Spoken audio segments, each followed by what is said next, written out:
Friends of the Prince of Wales last night blasted outrageous suggestions that he briefed against his own brother after the latest round of claims by the writer dubbed Meghan's mouthpiece. Supporters leapt to the defense of the future king, expressing their anger and frustration that Omid Scobie was peddling what they described as conspiracy theories dressed up as fact ahead of the publication of his new book tomorrow. In extracts from Endgame, his second book attacking the royal family, as well as interviews to publicize it, Scobie has suggested that William prioritized his loyalty to the monarchy over his brother and actively leaked information about Harry and Meghan to undermine them. Kensington Palace has remained silent on the furore, but the frustration of those loyal to William was clear.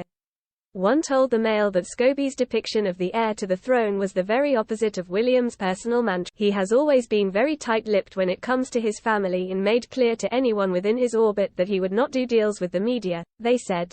Like Harry, he is scarred by his childhood experiences, seeing his mother and father engaged in what was dubbed the War of the Waleses. He never wanted history to repeat itself. That was something that he and Harry were meant to be united on. Another added, "It's one thing writing a critique of the royal family. That's freedom of expression, but it's another thing to peddle conspiracy theories dressed up as fact." The suggestion that royal aides were briefing negative stories about Harry and Meghan is totally fabricated. It just didn't happen. In his latest interview with the Sunday Times, Scobie breathlessly describes William as a hot-headed, power-hungry man who has become increasingly willing to allow the palace to deploy dirty tricks.